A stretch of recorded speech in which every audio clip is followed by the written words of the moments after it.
Assalamualaikum warahmatullahi wabarakatuh. Pada kesempatan ini, sahabat SK88 TV dimanapun Anda berada, saya akan menjelaskan bagaimana prosedur pemerahan susu kuda 88. Mula-mula kuda ini saya dapatkan dari Dompu, NTB. Kemudian saya melihat ciri-cirinya apakah layak untuk diperah atau tidak. Secara bentuk fisiknya, kuda ini baru melahirkan anaknya di samping, umurnya sekitar 26 hari, belum genap 1 bulan. Kemudian induknya agak kurus. Nah, kita memerah susu kuda itu kondisi anaknya berumur minimal yaitu 1 bulan. Jadi kita mulai memerah susu kuda ketika kondisi anaknya minimal umur 1 bulan. Nah, untuk menunggu proses genap 1 bulan, proses ini kita lalui sekitar 1 minggu untuk penggemukan induknya. Ini masih kurus ini. Ya. Penggemukan induknya sekaligus induk ini dibiasakan perah walaupun tidak diambil air susunya, ini dibuang. Ya, karena ini masih tendang. Ini namanya kuda liar ya. Jadi dia masih geli, masih suka tendang-tendang karena kuda belum pernah sama sekali diperah sebelumnya. Proses ini bisa tergantung kudanya. Ada yang 4 hari, ada yang 5 hari, ada yang 1 minggu, bahkan ada yang 2 minggu ya. Proses adaptasi dengan kandang, dengan tuan baru ya. Kemudian ini dipakai air ya.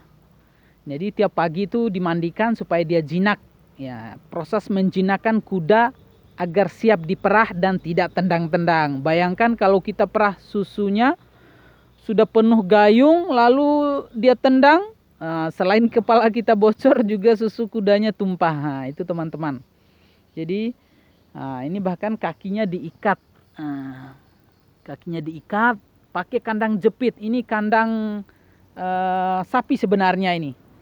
Ini bukan kandang asli kuda kita.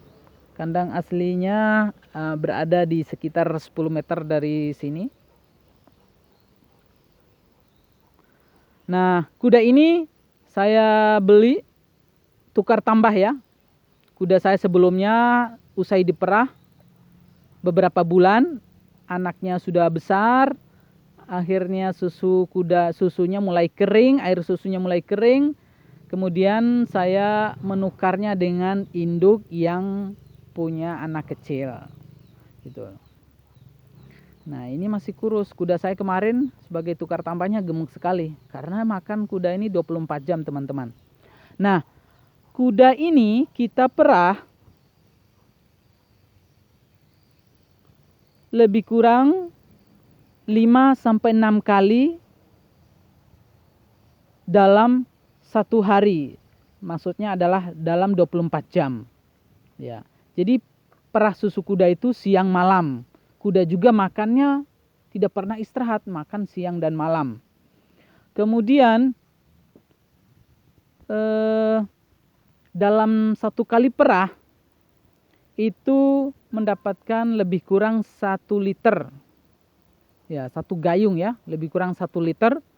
Nah, kalau diperah 5-6 kali lebih kurang susu kuda terkumpul dalam 24 jam itu sebanyak 5 liter.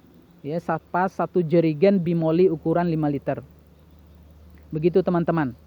Makanya susu kuda ini, 1 induk kuda bisa menghasilkan banyak. Apalagi kita punya pemberdayaan di masyarakat desa.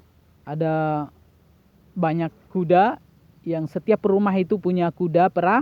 Kemudian dalam tempo 5-6 hari mereka bisa mengumpulkan 1 jerigen besar, kemudian dikumpulkan di tempat produksi SK88. Gitu teman-teman. Kemudian usai kita perah, kita memberikan jatah anaknya sebagai suplemen anaknya Abang ya? Iya, sebelum ya. Sebagai vitamin anaknya, dan juga anaknya kalau anak kuda yang di atas satu bulan itu sudah mulai bisa mengkonsumsi rumput. Nah, selain rumput juga tetap kami berikan susu kuda dari induknya. Setelah kita perah, kita kasih jatah anaknya, lalu kita pisahkan lagi dengan induknya, ya. Kita kasih sekat supaya dia tidak bisa merapat ke induknya dan tidak bisa menyusu. Lalu 4 jam kemudian kita perah lagi, kita kasih anaknya, baru pisah lagi 4 jam, ya seperti itu. Nah, untuk makanannya sendiri, kuda ini spesial. Rumputnya itu dicincang kecil-kecil, lalu dicampur dengan dedak. Kemudian kasih air, dia makannya obok-obok di air sambil minum, ya. Jadi makannya kuda ini 24 jam. Bayangkan kotorannya itu banyak sekali. Karena dia ini ya khusus memproduksi susu kuda. Ya, jadi makannya juga harus banyak. Ya, jadi tidak ada cerita kuda itu tidur ya. Istirahat seperti sapi kerbau yang mengunyah kembali makanan yang telah dimakan di siang hari. Nah, sementara kuda itu makannya 24 jam. Masuk keluar, makanya kotorannya tidak terlalu halus. Begitu teman-teman.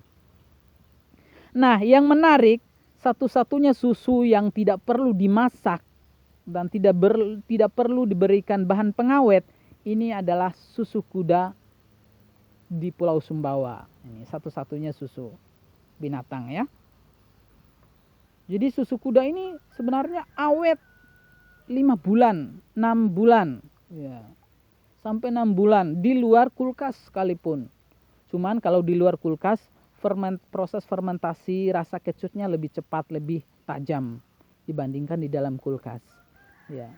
Jadi kami menjual susu kuda ini tidak melalui proses pencampuran dengan bahan pengawet, tidak perlu dimasak atau bahkan tidak perlu dengan alat pasteurisasi. Cukup kami menyaringnya secara manual dan melalui proses 3-4 kali penyaringan.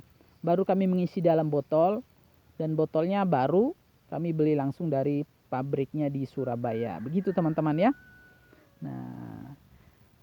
Nah, bagaimana dengan istilah kuda liar, susu kuda liar? Jadi orang itu membayangkan susu kuda